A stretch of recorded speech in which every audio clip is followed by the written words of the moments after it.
Well, I've got a little bit of time today, and I hope to get cutting. I did this a few days ago, trying to rip through this load of logs. This is all oak, get it bucked up, and I was going to share my first job out of college.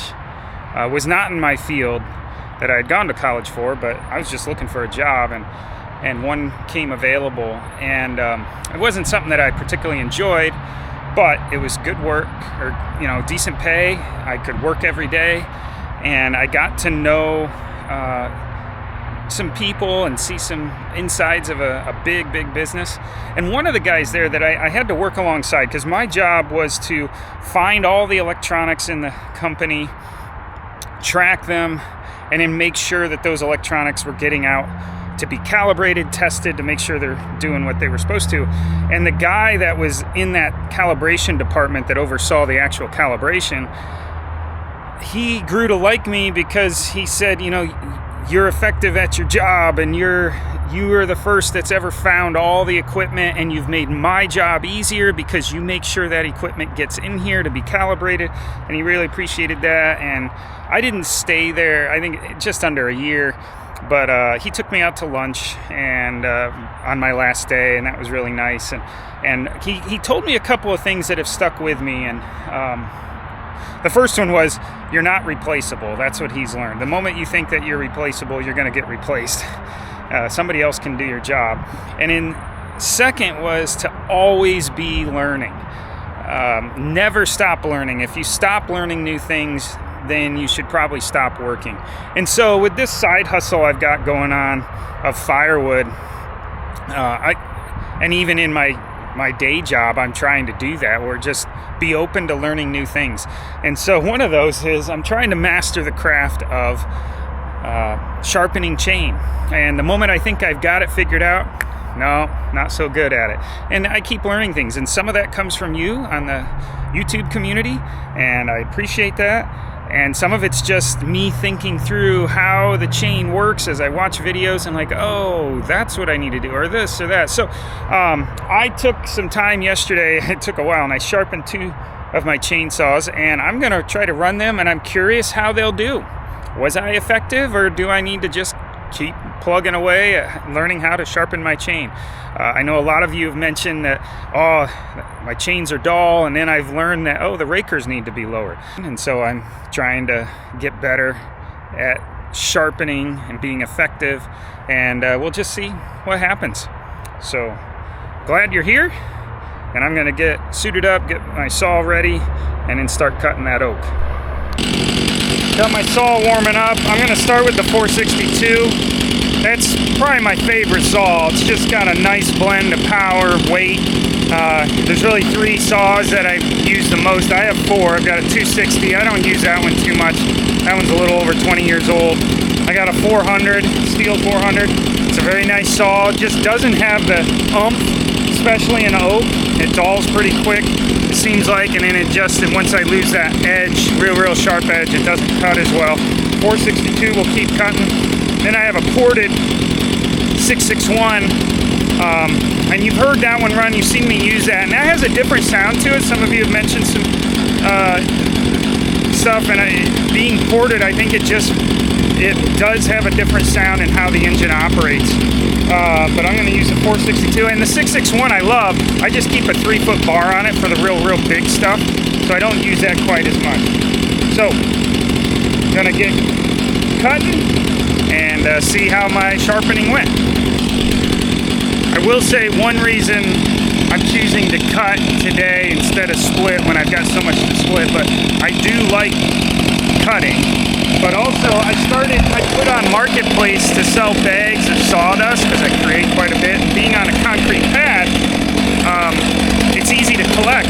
And maybe because it's spring, but boy, I can't make the bags fast enough because people want them.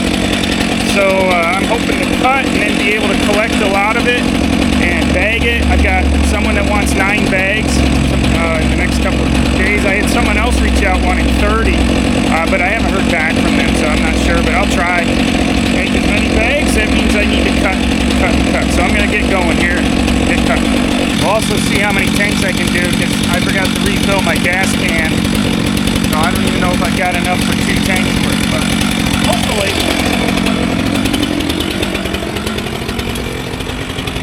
Pulling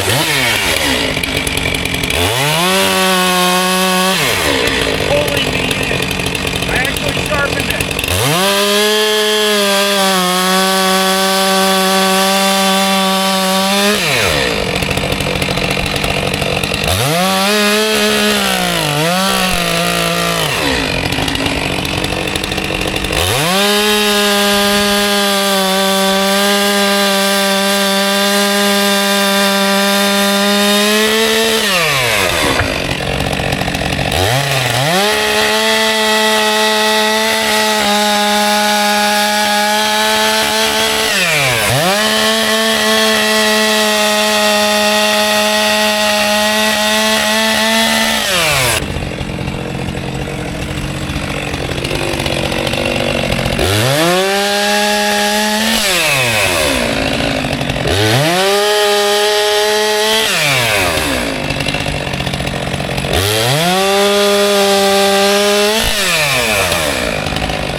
Shoveled up. That's a pretty good sized pile of sawdust. I'm almost out of fuel in the 462, so I'm going to put whatever fuel I've got left in the saw, and when I run out, then I'll bag this up. That's going to make a few bags, and then whatever else I can cut. So yeah, I'm hoping it would be really nice to get about 6 bags made, but I don't know if I'll have enough for that. I was really low on gas in my tank that I fill the saws with.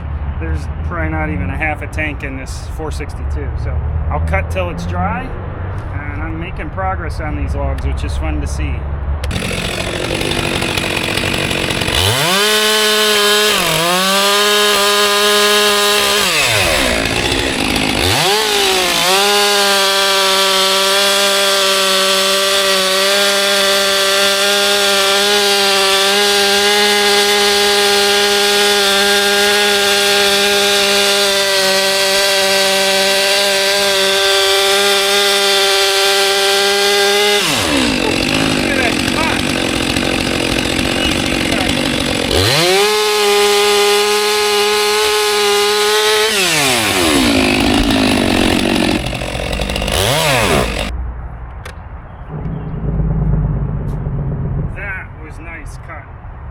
I didn't have to apply pressure.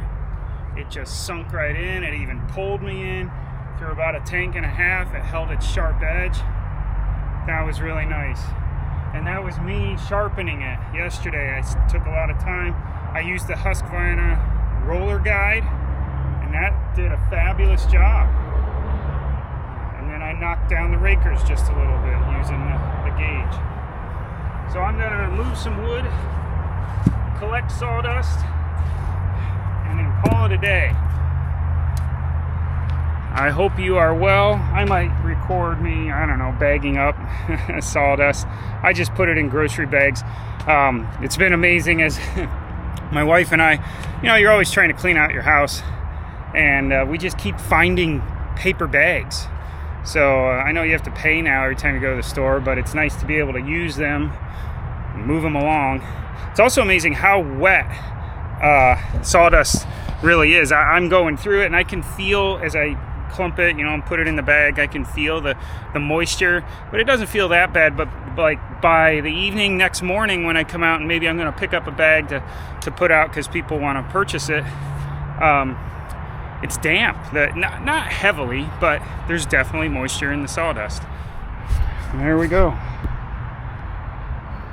1, 2, 3, 4, 5, 6, 7, 8 bags. Well, that was fun. Cleaned up a lot of what was cut, and I've got now a customer for it. And so anyway, you guys take care. Thanks for joining me.